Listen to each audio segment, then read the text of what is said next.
안녕하세요. 오늘은 따갈로그 맛 표현 5회 배울 겁니다. 시작해 볼까요? 한국처럼 필리핀 음식 여러 가지 있는데 11가지만 소개해 드리겠습니다. 음식, 따갈로그 말은 pagkain. pagkain. adobo. pansit, 잡채 비슷해요. chapsuy, munggo, tinola, bistec, sinigang, puto, leche flan, lumpia, 그리고 lechon.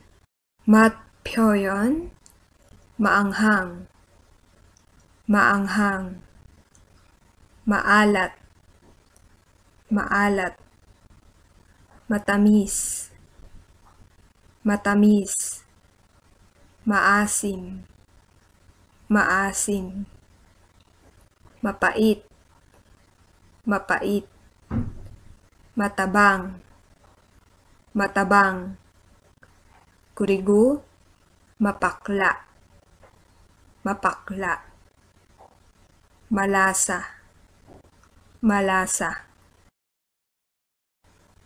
panis, panis, magpapanis, magpapanis, nagpanis, nagpanis. Isang hada, Tagalog 말은 kakaiba, kakaiba. 맛은 lasa, lasa. 그래서 맛이 이상하다는 kakaiba ang lasa. Kakaiba ang lasa. Anong lasa? Anong lasa? Masarap, masarap, 또는 ang sarap. ang sarap. 대답하면 됩니다. 아니면 hindi masarap. hindi masarap. 아주, Tagalog 말은 sobra. sobra. 맛있다는 masarap. masarap. masarap, 기본형은 sarap. sarap. 그래서 sobra plus sarap, sobrang sarap. sobrang sarap. Maanghang ba ang adobo? Maanghang ba ang adobo? Hindi naman maanghang.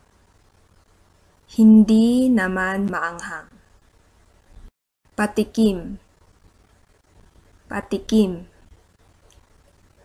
Patikim naman.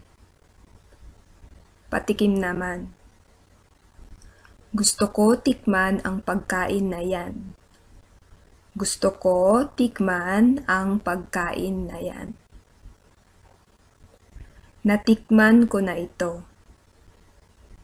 natikman ko na ito.